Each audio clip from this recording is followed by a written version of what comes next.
সুপ্রিয় দর্শক, আপনারা দেখছেন ভয়েস অফ ক্যালকাটার পরিবেশনা। সুপ্রিয় দর্শক, এবার দেখবেন বাংলাদেশের রাষ্ট্রপতি ঢাকার কেন্দ্রীয় শহীদ মিনারে শহীদদের প্রতি শ্রদ্ধা জ্ঞাপনের খবর।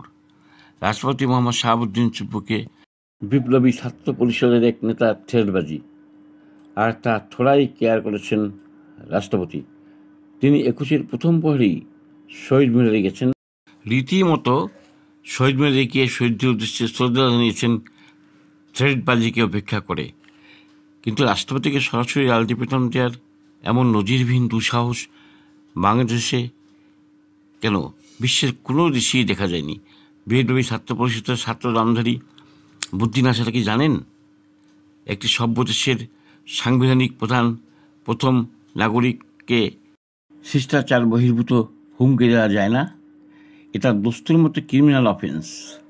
আদৌ এরা ছাত্র কিনা সন্দেহ দেশবাসীর।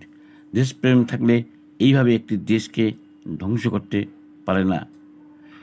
এত ছাত্র নাম যদি কলঙ্ক, একজন ছাত্র বা তথাকথিত ছাত্রতার সীমা কতটুক তা জানা প্রয়োজন। রাষ্ট্রপতিকে হুমকি দেওয়া আব্দুল ওয়াহেদ জানেন কি? একজন রাষ্ট্রপতির আদেশই দেশের সব কিছু চলে। তার অনুমোদন ছাড়া কোনো কিছু বাস্তবায়ন হতে পারে না। তিনি দেশের সর্বোচ্চ ক্ষমতার কেন্দ্রবিন্দু। এটাই দেশের রেওয়াজ। আব্দুল ওয়াহেদ আঙ্গুল তুলে রাষ্ট্রপতিকে হুমকি দেওয়ার এতটা সাহস কোথায় পেল ভাবতে অবাক লাগে। ওয়াহেদ, আপনি আজ এই কাজটি করে বাংলাদেশের গৌরবকে কালিমালিপ্ত করেছেন বিশ্বের দরবারে। ছাত্রনেতা ওয়াহেদ কংলা রাষ্ট্রপতিকে ফ্যাসিস্ট হাসিনার নিয়োগপ্রাপ্ত রাষ্ট্রপতি বলে শহীদ মিনারে না যাওয়ার হুমকি দিয়েছেন। ওয়াহেদ, আপনি একটু পড়াশোনা করুন। দেশে রাষ্ট্রপতি নিয়োগ প্রক্রিয়া সংসদে ভোটাভুটির মাধ্যমে নিয়োজিত হয়। এমনি প্রধানমন্ত্রী শেখ হাসিনা তাকে নিয়োগ করেননি। রাষ্ট্রপতি শাহাবুদ্দিন সাহেবের যোগ্যতা সম্পর্কে আপনাদের কোনো ধারণা নেই। আগে তার সম্পর্কে জানুন, পড়াশোনা করুন, তারপর দেখুন সে কতটা যোগ্য রাষ্ট্রপতি। প্রশ্ন হলো, এই থ্রেট করে রাষ্ট্রপতিকে কি 21-এর প্রথম পরে ঢাকার কেন্দ্রীয় শহীদ মিনারে যাওয়া ঠেকাতে পেরেছেন? তিনি ঠিক সময় বিড়ালে বেশি রাজার মতোই গেছেন, ফুল দিয়ে শ্রদ্ধা জানিয়েছেন।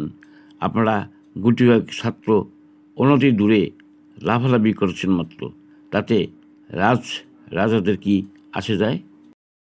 তবে এবার আন্তর্জাতিক ভাষা দিবসের আনুষ্ঠানিকতা নিয়ে মেটিকুলাস ডিজাইনার তথাকথিত বিপ্লবের মাস্টারমাইন্ড ইউনূস ও তার দোসর জামায়াত, শিবির এবং হিজবুত তাহরির জঙ্গি সমন্বয়ে অন্যান্য তথাকথিত উপদেষ্টারা পাকিস্তানের ভাবধারায় এবারের ভাষা দিবসকে ম্লান করে দিয়েছে। তাদের এই অপরাধের শাস্তি তাদেরকে পেতেই হবে। Voice of Calcutta.